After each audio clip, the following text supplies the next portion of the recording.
live in 1 second. All right, so give me 10 seconds as we talk about this.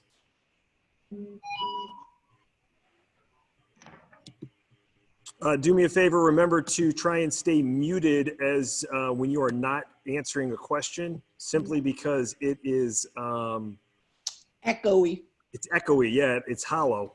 It gets that weird sound. I'm gonna call this social justice Q&A. And plus Malachi might start barking. Oh, I miss my little friend.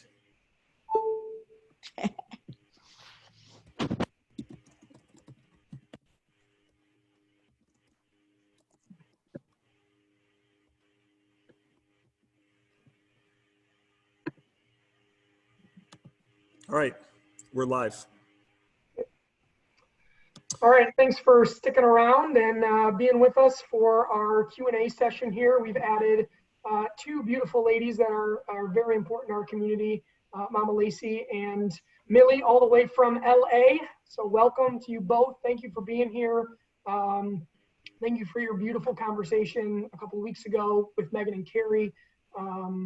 Yeah, I think we have, in looking at that, in that conversation and listening and learning so much, it was important for us to move forward in this relational space. Like that was something that has just been key for us in wanting to talk for real about the people that we're doing life with. And Ray and T, thank you so much for being who you are and sharing everything so openly in this space. I know that we do not have the same relational reps that those four ladies have, but the way that you've just been with us tonight and sharing your hearts and your experiences and your reflections, like that has meant a lot to us and to our community. So like I can't thank you enough for that. So we do have some questions coming in, and wanted to start with a question about music and arts in the church, and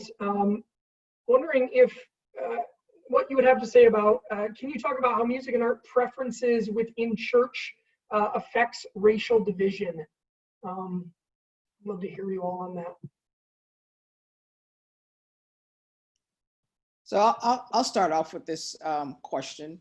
So I think one of the things that people need to understand and churches need to understand is that it's so key and it's so important to really represent your church community in every area of church. So whether it is your leadership, your staff, the people that take the pulpit, and the people that are on the stage leading your worship community. So I think oftentimes, specifically in churches that are diverse, and let me just even set the ground rule for that. So there is a difference between a diverse church and a multicultural church. So GCC is a diverse church because it is still majority white, but you have definitely, a smaller percentage of other cultures that represent the GCC community. But still in that, it is so important that people feel like they are seen and they are heard. And there's no better way to show and express that by them seeing themselves represented in different parts of the church. So, so that means that you really have to be intentional. When we speak of the Black community specifically in music and church music, obviously there is a heavy gospel influence. And so is it important for that to be featured? Like, absolutely. Now, does that mean that, Trevor has to know how to sing or play gospel music? Absolutely not. But does that mean that Trevor needs to learn how to foster that and make sure that that is featured? Absolutely. And so I think that you just always have to be super intentional about the people as leaders that you're shepherding and your representation in the church, and make sure that people feel seen and that people feel heard.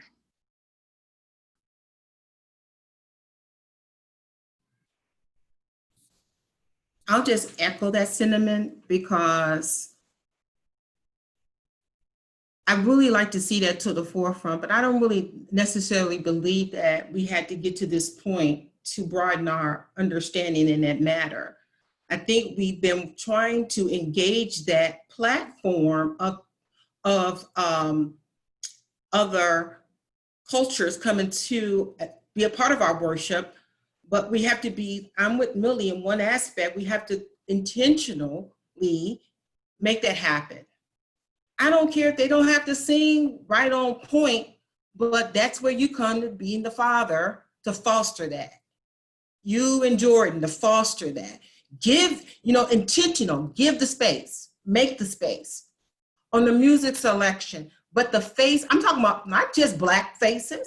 I want to see some Latina faces, and I want to see some whatever, Asian faces. Come on, let's represent. Let's do this thing. In music, and it's not one-sided. It's like we got to flow this thing, and that's why I appreciate the question, because then we're moving in somewhat the right direction.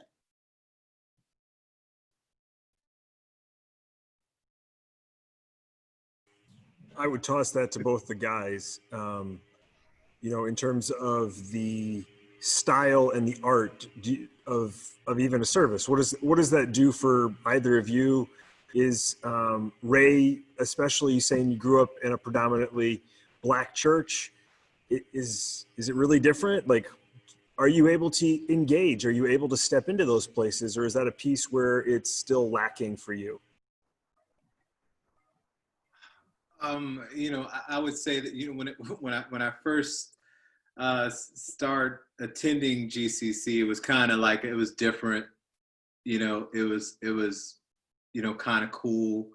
There's actually a episode on Blackish that reminds me of that, if you ever saw that episode. But anyway, I thought it was cool, and but at this point, I do find myself wanting to hear more of a variety of maybe, say, music selection and things like that. Something that I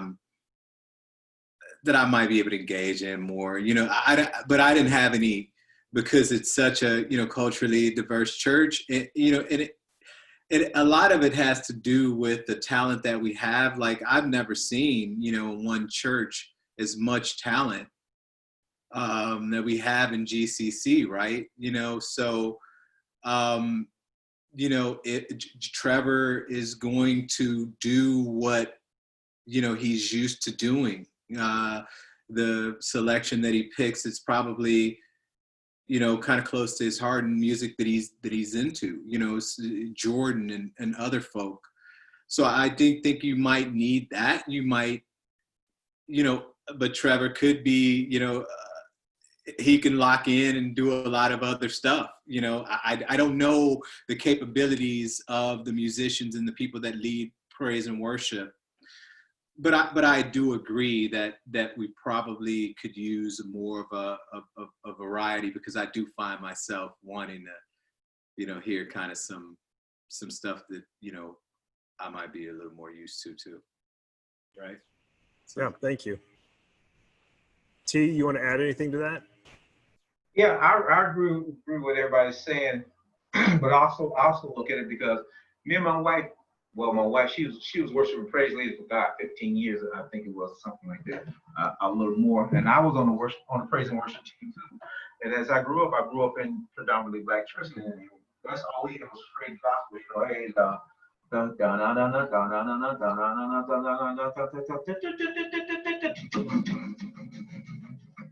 we had that beat and everything, and I do miss it, but it was a part that I had in that.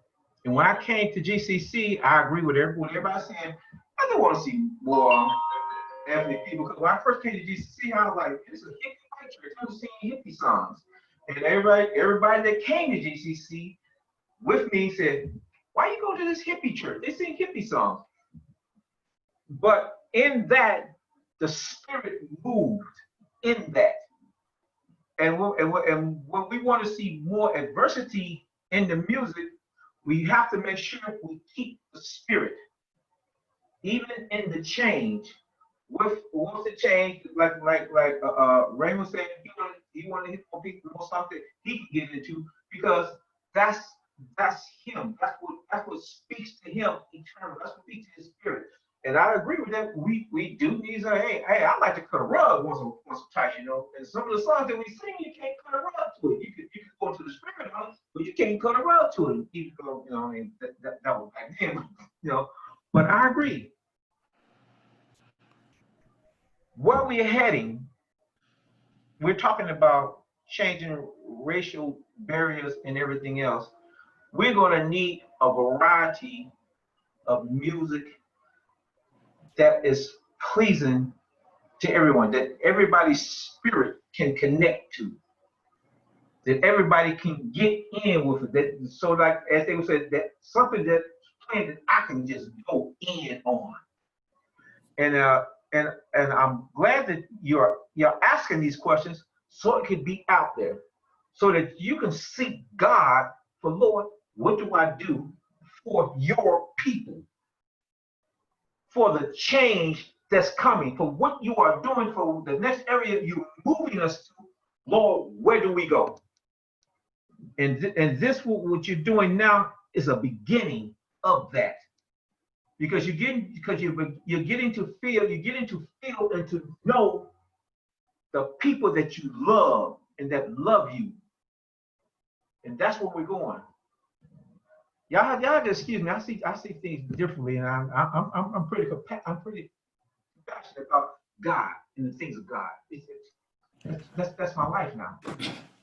But I agree with that, T, but I don't think it's all about the pumping. And I mean, it's like, I believe that we can still engage in the presence with who we are as Black people in the Black community. We still can be in the presence with Asians. We still, because I love the mixture of the level that we can come to God in our rhythm. There's sometimes, yeah, I do want that sanctified little jump, but that's not all who I am. I believe that we can have artists that can take us into the throne room too. So that's where let's don't level off on misinterpreting what we represent as Black people. Because I'm not all, maybe because I did go to an all Black church, but that's not all who I was. I wanted to be all interwoven. That's my desire. I guess I just want to break down the definition. And, you know, about the artistry of what JD asked about, the tapestry of our worship, the tapestry of our prayer. I want that to be part of the community, all of us, to be a part of it in the music and worship, right? Yeah, I agree with you. Because what I was saying earlier, in the Black church, nothing more than the Black church. I love to be, I love to, I come early every now and then. But there was always something that was more that I knew that was more of. There's more of. And then when I heard New Birth, I mean not New Birth, when I heard GCC, it filled that place that God had open to be filled with His Spirit and His presence. That part came in, and I became a part of that. Even though I went to God church, I went to and everything, but I'm also with the serenity of some music that we sing, because it tells a story, and it tells a story, and it takes me to that place where God will have me, where He can speak to me, where He can minister to me in the flow of the music, in the solitude of the songs. Well, I said it. That's good. Trevor, do you want to speak to that as our worship executive on this panel before I ask a very long, big question next? Yeah, sure. I just appreciate just hearing all your voices on that. And I think, Millie, your delineation between what a diverse church is and what a multicultural church is, and then speaking to many areas of the church that can actually grow in that way.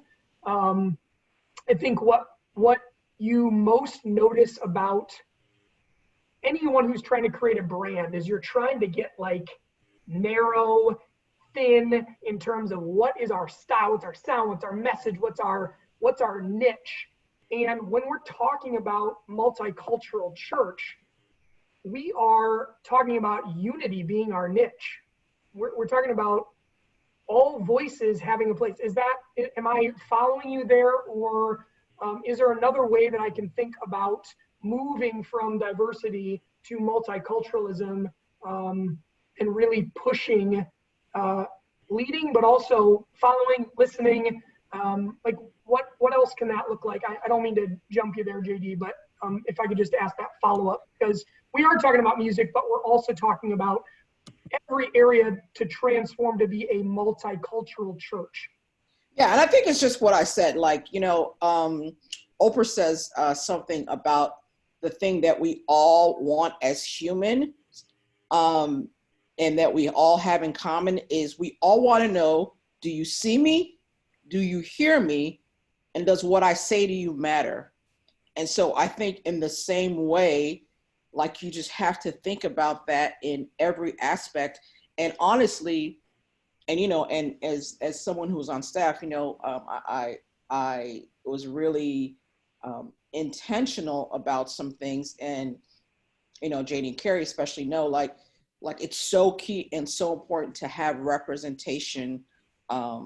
It's definitely for sure in any form of leadership, but it's the only way. Like, as a Black woman, Trevor, you're not going to know my needs. Like, you're not really going to know the things that are important to me,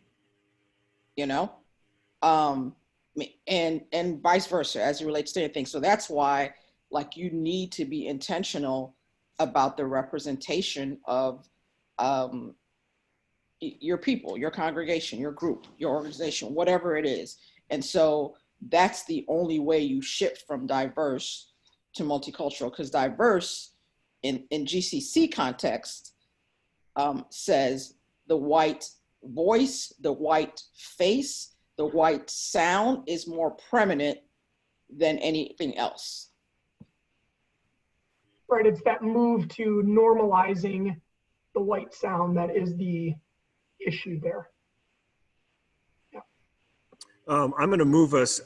This is a complex question. It's got a couple of layers, and I really appreciate this. This is from Julie. She says, this is not our first time in history protesting, collaborating. Can anyone speak to those times, what it was like, and what typically led to them stopping? And how can we keep the passion going? Within that same vein, what are the toughest shifts you've seen the church make relating to have the conversation have a lasting change? What did it take? So the first part of that question is, what was it like the last time that the protest or the push came? But then conversely, like, what creates lasting change, and how can we as a church make lasting change? I would love to hear from Lacey to kick this one off.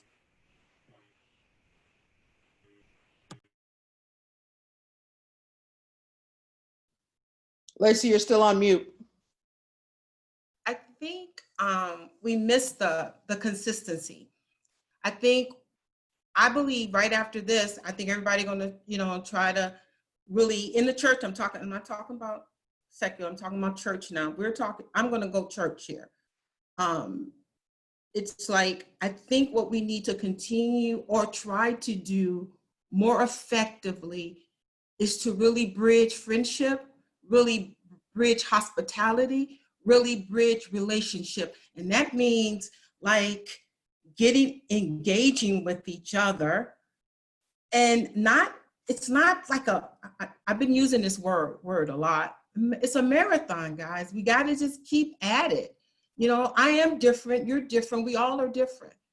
And you're gonna probably rub me the wrong way for a minute, but then I'm gonna have to calm myself down a little bit and be more attentive to what if I want change has, I think Ray and Terrill hit on it. Change comes through me first. Change comes through my family first. We all got to be like active in it. And the protest thing is, it's like, with the protesting, it's like something did fall off. It fell off because we've seen the same mentality that happened in my ancestors' days. Because I believe I may have dropped the ball. I thought I was doing pretty good bringing my kids starting my kids off into the multicultural church. I thought I was trying to enlarge their capacity of saying, no, this is not, you don't have to worship in one color. Starting them off young, right?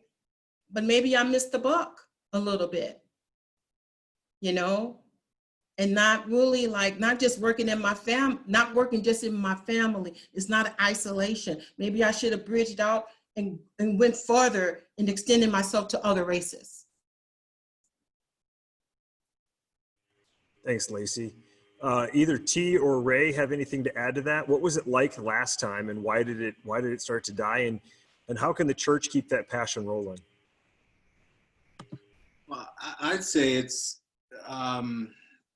distractions. If you talk about the last, I don't think we've, seen anything like this on a national level for quite some time. Probably 1992, Rodney King, there were, there was a lot of, unrest. Before that on a national level, you're probably talking King, 1968. I wasn't born then, so I don't know. I don't know what that was like. But I would say that it's what people find important in life, and some of this stuff you do it so much that it just kind of becomes normal. Or, we've seen this before. Oh, it'll die down. That's what people are hoping for. It'll die down. It'll go back to normal. People will forget about it and they'll be off to something else, right? Because that's what we do in this sort of, society where we're easily, distracted. Hey, squirrel, you know what I mean? Like, the shiny new thing. And it becomes more of a flavor of the month. And that's just not with this issue, but it's what we do as human beings naturally, especially in this country.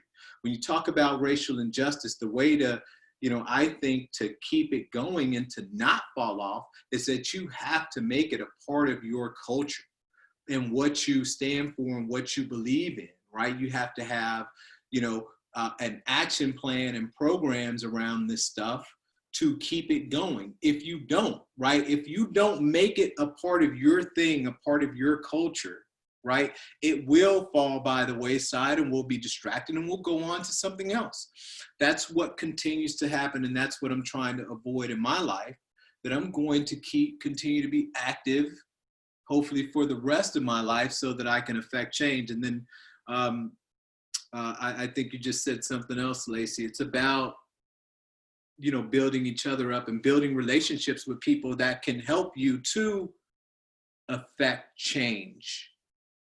You were talking a lot about relationships in the part one of this, and I got so passionate earlier I forgot to. But that's the big thing, right? That it's building relationships with others, gaining support, allies, people who want to be a part of these movements to keep the conversation going.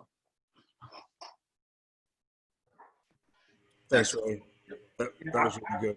I agree with what he said, and Lacey, it's also like Ray said earlier. He was basically saying, when this thing occurs, call it out. Don't sweep it under the rug. Don't let it just go by. If some injustice is done, make it public. So let people know, look, this is wrong. It is not right. We don't accept this. Now, even with politicians like our president, the things that he said, if the common people, I ain't gonna say the common, if everybody would say, well, Mr. President, that's wrong. We don't say it's wrong. We accuse him and talk about him without calling him out on it for say. They say, well, did you hear what the president said? He tweeted this, he tweeted that. No, let's get together. Everybody get together and say, well, what you said, Mr. President, was wrong. It sounds racist. We're not saying that you're racist. It sounds racist. And let it be publicly known in situations like this. So, like what Ray said earlier, hey, when I see stuff like this, I'm like, you're not with me. But if we call it out, we bring attention to it. I appreciate that, T. And there is a distinction, and I am becoming more and more convinced that it's not a right or left issue. There are some disastrous politicians on both sides. I am hurt and saddened by our current administration, and we have to do better going forward from an administrative level. And I say that we got to look more like Jesus, because the current setup is not working out for us. Okay, next question is another Facebook question that we got.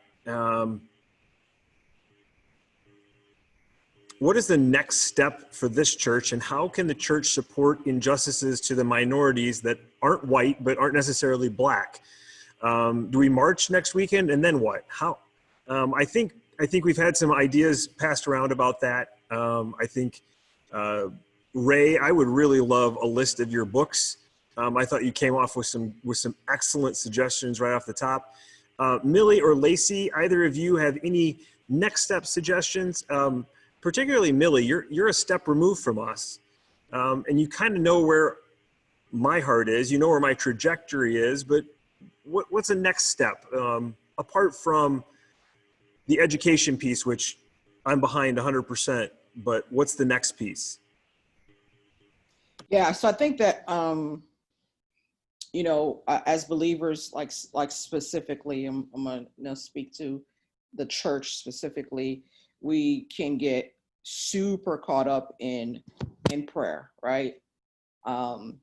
And I've been telling folks, like, you don't even need to tell Christian folks to pray about this situation. Save your breath. Don't tell Christian folks. That's our DNA. That's our stance. Of course we're going to pray. No need to waste your breath and say, pray about this, right? It's just who we are. But you got to pray and act. And yes, you have to educate. And, a lot of folks, Black folks, feel like, don't come to me to help you get educated. And I get that. And that comes from a place of frustration. But I'm really big on, I want to make sure that you are well educated, because there are a lot of books out there that are crap. I tell you, like, don't waste your money. Okay. So like, you need to go to somebody that, that I call an active lifestyle person who's been doing the work versus someone who's just jumped on the bandwagon and stuff, and talk to them. And as we referred to, in part one, and just even with what Raymond piggybacked on, it's really about relationship. I feel like, honestly, I feel like every white person that I've ever known and ever been friends with has contacted me the past 2 weeks and stuff, right?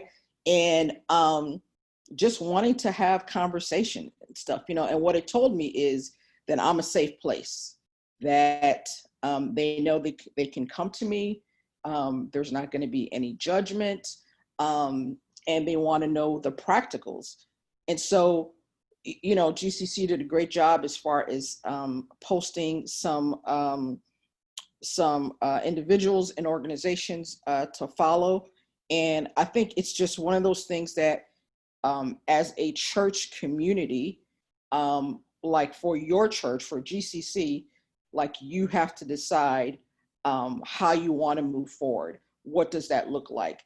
So does that mean that in this particular case, and let me speak to something else that Raymond kind of piggybacked on as far as like we've seen this before in some ways, but in some ways like we haven't.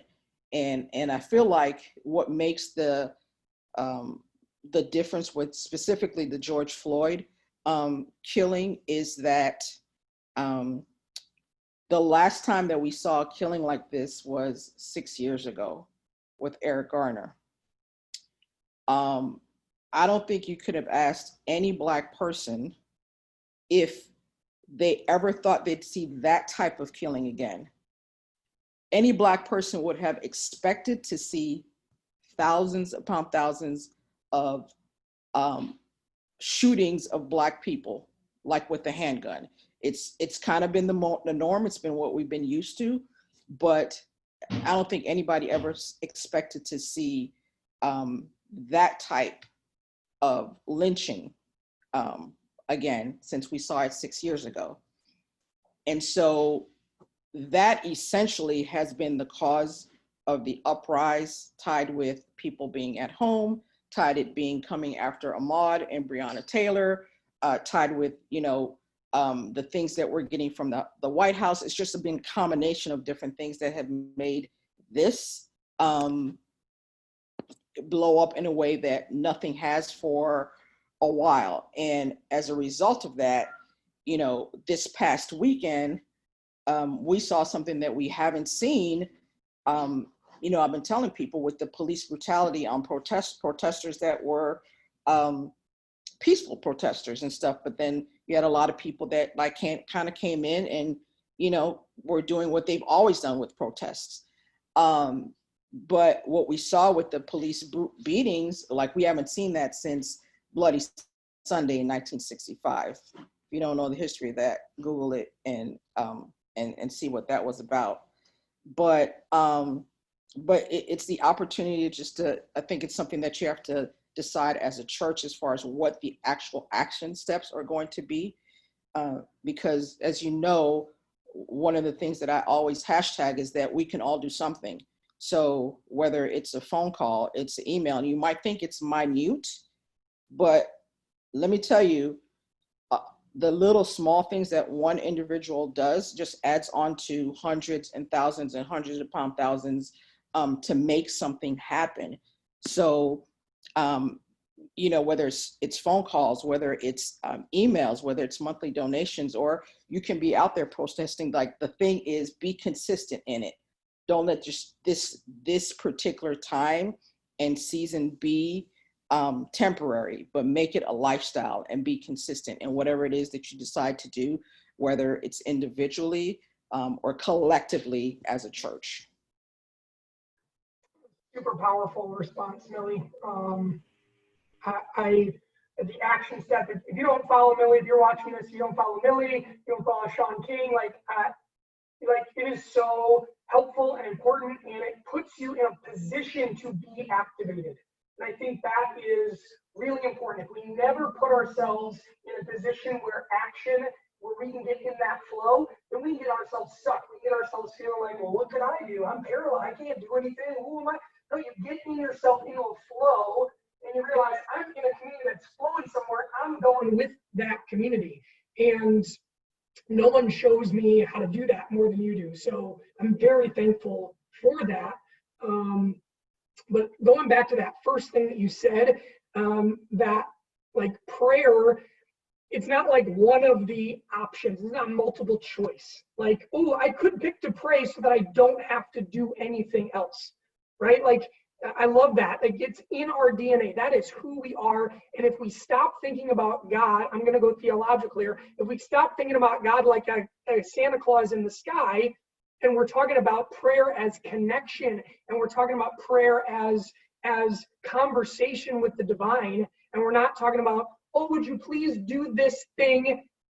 Check, amen. That's my action step. And I think we actually start getting into this place of, oh my God, I am starting to feel, even though I'm not experiencing the pain and oppression, I'm starting to empathize and feel how important this is.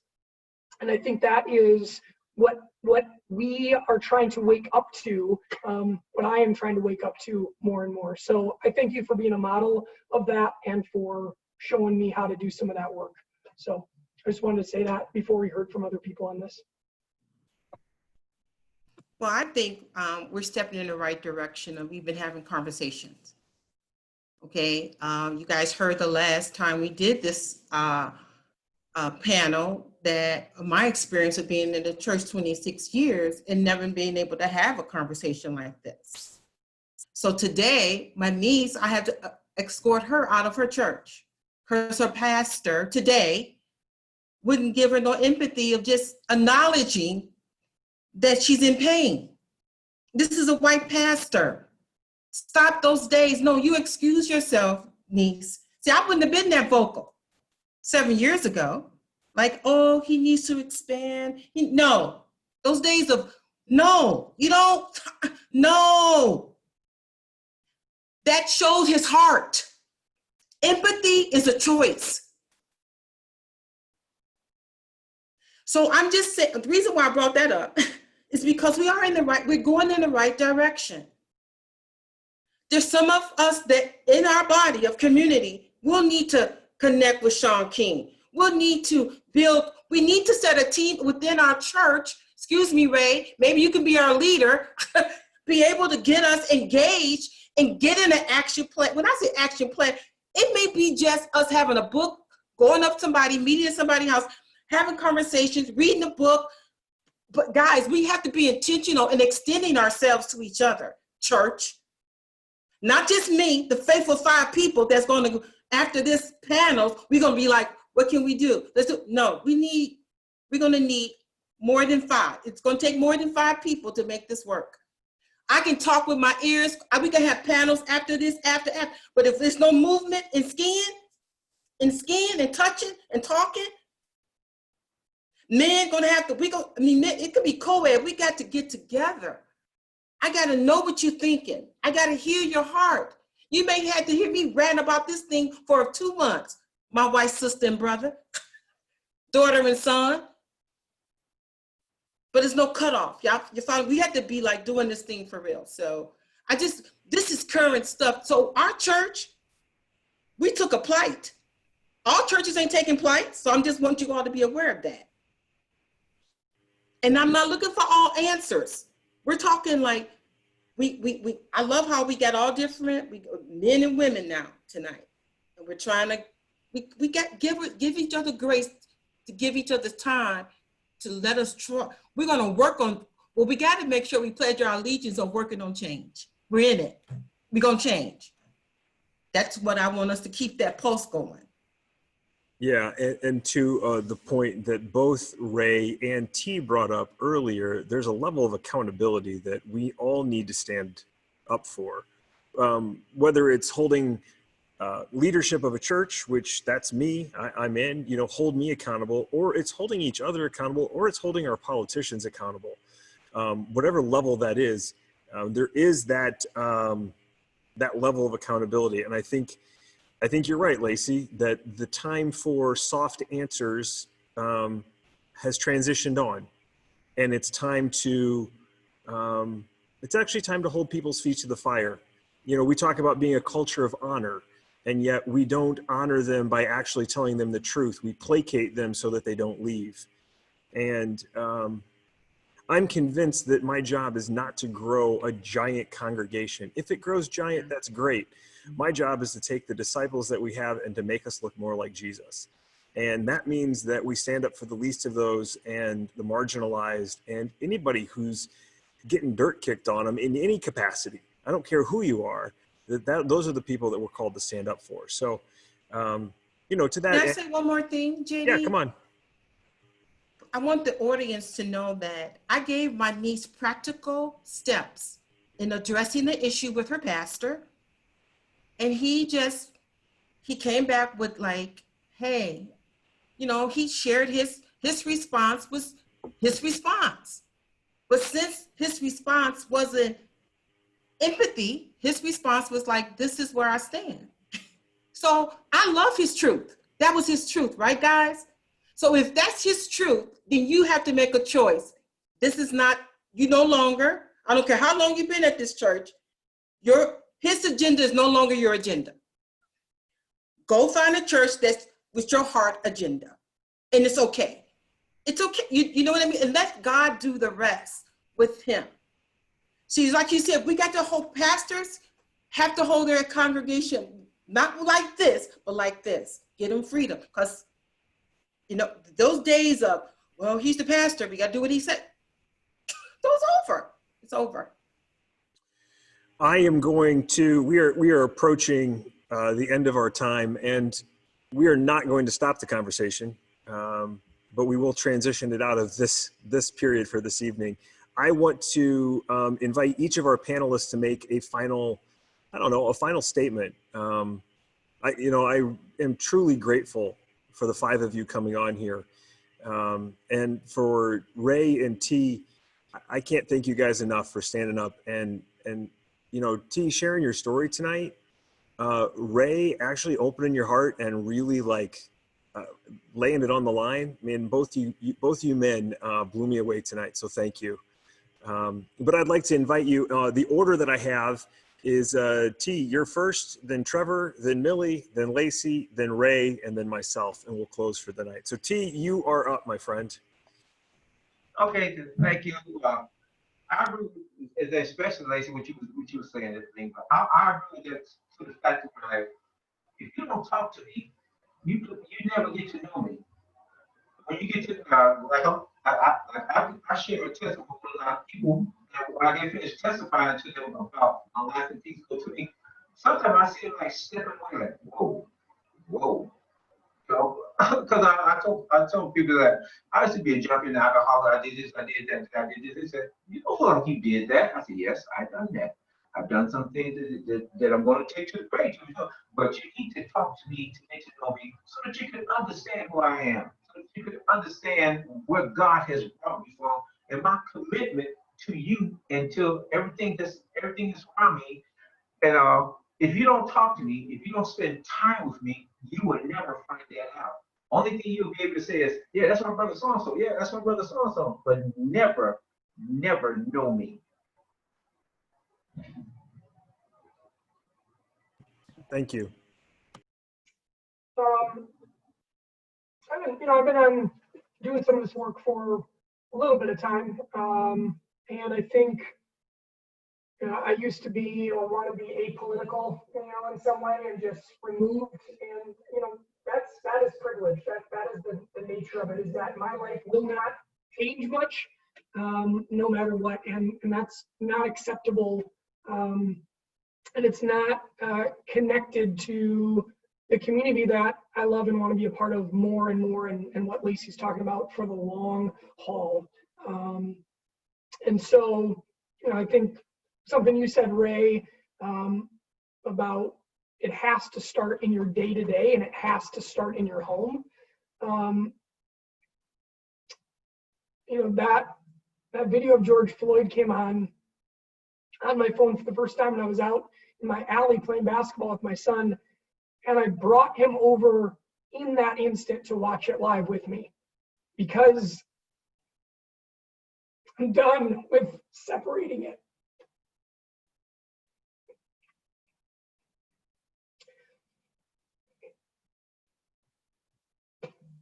So those are the conversations that we want to have moving forward, is to be real and to be authentic and to be honest and talking about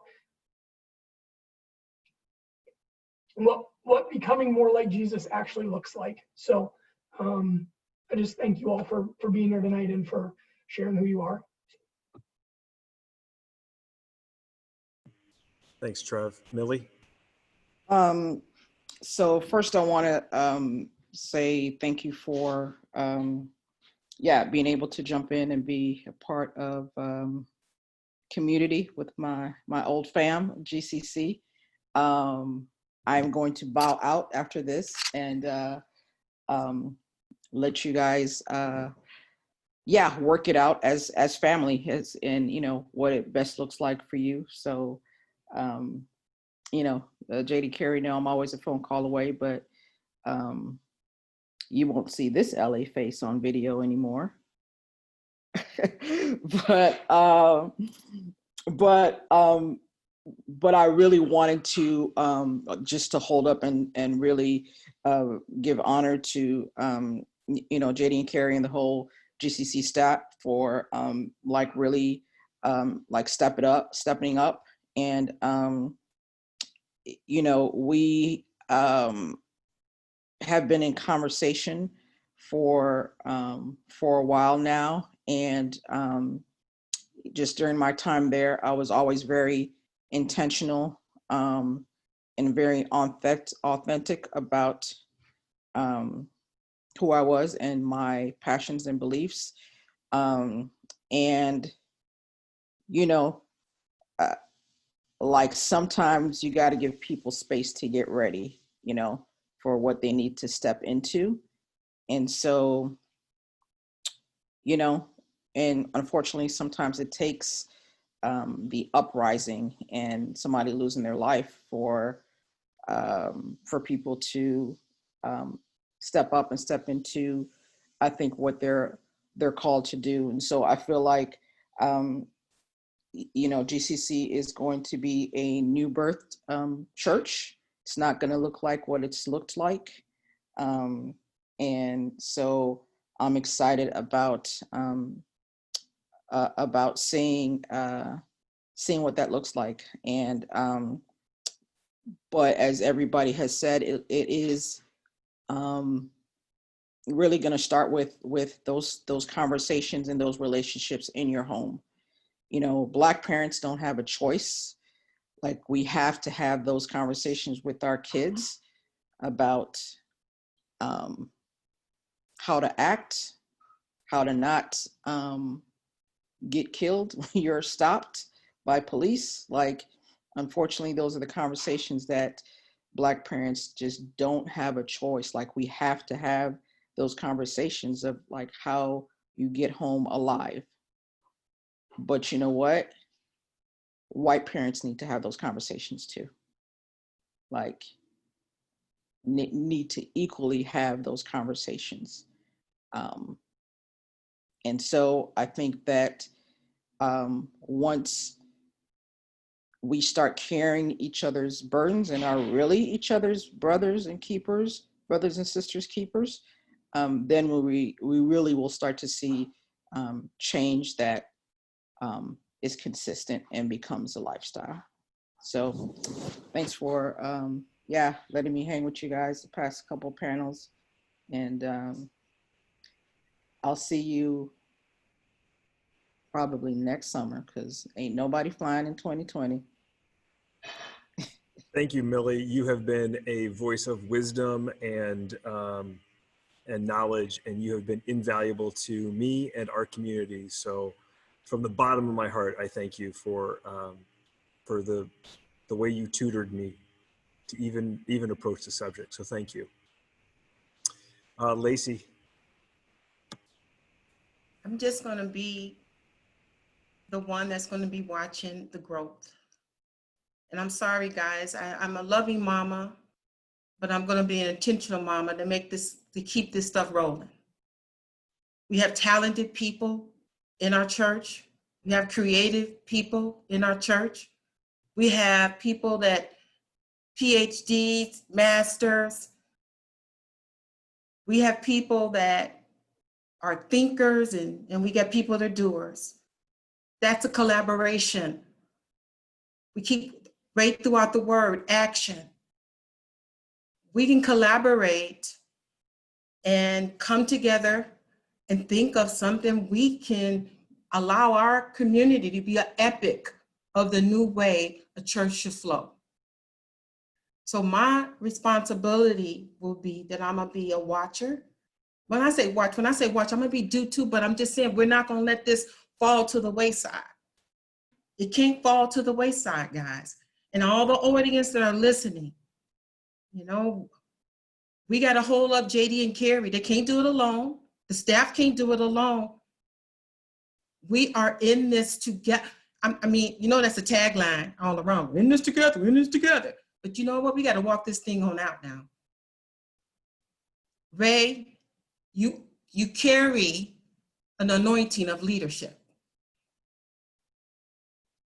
And we're going to pull on you, man. And you know what? You can't back out. No, because you can't back out now. You set us, you challenged us. And if you that bad enough to challenge us, then guess what? We support you wholeheartedly, brother, son. And thank you for being your authentic self. Thank you, T, for being your authentic self. We look forward, Trevor and JD. This was great. And Millie, you know, you my girl. Thank you, JD. Thanks, Lacey. Please hold us accountable, because I expect that from you. As one of the women who still comes up and pulls my ear and tells me I've misbehaved, I most appreciate that. So, but do hold us accountable. As that is your role in this chapter. So thank you. Ray. So it's like everybody else said, JD, Trevor, I want to thank you for putting this together, giving us kind of a platform to share our thoughts and giving us a voice. I would say, that's my final thoughts. First of all, and we talked a lot about this, yes, we have to pray. We have to honor God in everything that we do. We have to keep the faith. We have to be strong in our faith, as most everybody was saying, and T was making that point. He made a very powerful point on the subject earlier. We also have to be more active. We have to get away from this sort of passive approach, and really be active in this space. We have to attack this virus that is racism in our country the same way that we attack COVID-19, any other virus, any other illness, with time and resources and money and all the things that we would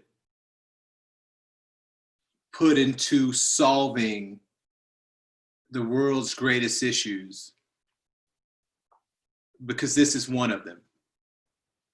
It's not just America, but it is really pervasive in America. It is really, a problem. And if we don't do something, just like we've seen in the past, we'll wake up 2 years from now, 6 years from now, and you will be in the same place. So I'm going to challenge myself, and as you said, I challenge others to do your part, whatever that is. And I can't dictate that. I don't have all the answers. I'll be leaning on people like Millie and other folk for various ideas, and we'll put a plan together, and hopefully we can execute as a family, as a community. And that's it. Thanks, Ray. And I appreciate your candid honesty, even when it kind of stings. I really appreciate it. I appreciate you putting our feet to the fire tonight. It means a lot to me. So I get the final word, and I'll wrap. And I just want to say, I appreciate the comments of speak to your kids. The next generation has to be the generation to end this. We would love to see it in our generation, absolutely, without a doubt. But if we don't pass the message along to the generation that's coming, then they're going to have to deal with the same problems. I want to figure out a way to inject social justice into the DNA of GCC. That going forward, how you graft. The scripture is built around grafting things, right? We are grafted into the vine. We are grafting a social justice branch into the vine of this beautiful church, and we're going to take it with the power of the Spirit.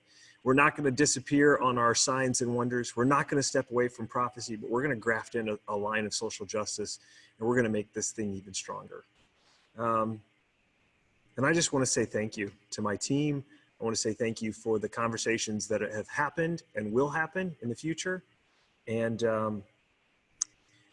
as you, the watcher who has finished this whole thing and has stayed with us, I want to ask you to fill out a survey that we've placed in our Facebook message. It's how we can do better. We talked about a lot of ideas. There were some suggestions on, hey, let's demonstrate, let's protest, let's march. But there's also practical things. Let's read, let's educate, let's move the next generation forward. We would love to hear from you. Our commitment, and I've asked my panelists to hold me to it, but I've also asked my team to hold me to it, is to hold our feet to the fire. We want to keep doing things. And sometimes it's hard for the white guy in the room to know exactly what the right next step is. And so I'm leaning on all of you and I'm saying, please help. Please help me be the change too, because that's where I want to go. So from this beautiful building at 705 that's still completely empty, I want to say thanks for being with us tonight. We appreciate your support, and we look forward to partnering with you in the future. Stay connected, and we'd love to get your feedback, so don't forget that survey. Thanks a lot. Okay, the live feed is done. It's just the 6 of us again. So I want to say thank you again. This was fantastic. You guys all brought amazing energy, candidness, fire. T was preaching at me for a second. I felt like I was in the middle of a sermon. It was getting... No, it wasn't just you. T was preaching to the... Come on. He was preaching, but that's who he is, right? That's what he does. Yeah, and that's amazing. And I got nothing but love for you guys. That's right.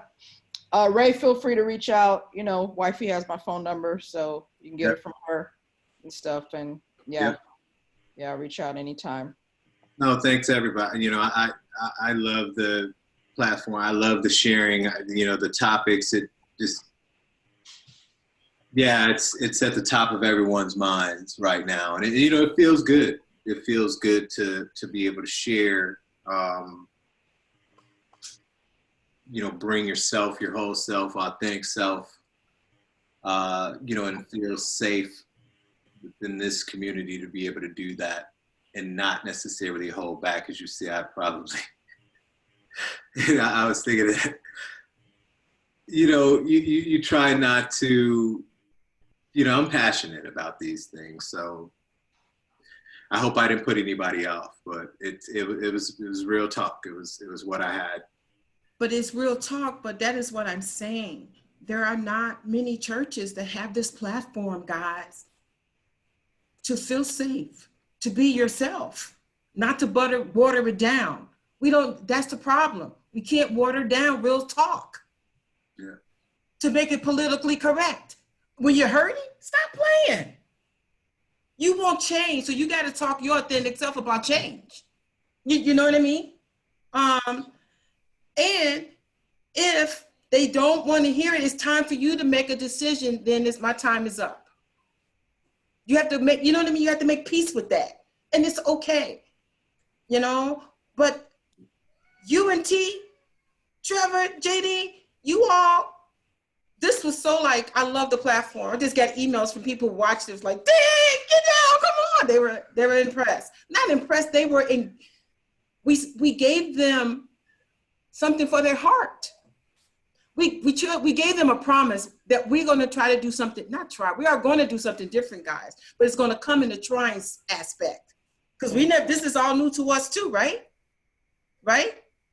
Absolutely. We got a lot of talk going on. We said a whole lot. Now we got, like, to your favorite word, Raymond, action. Gotta put it in play, right?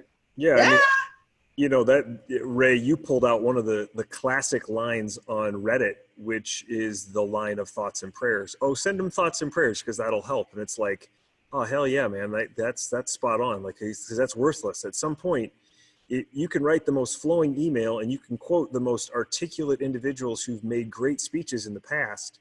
But if you're not going to do anything about it, it's just thoughts and prayers.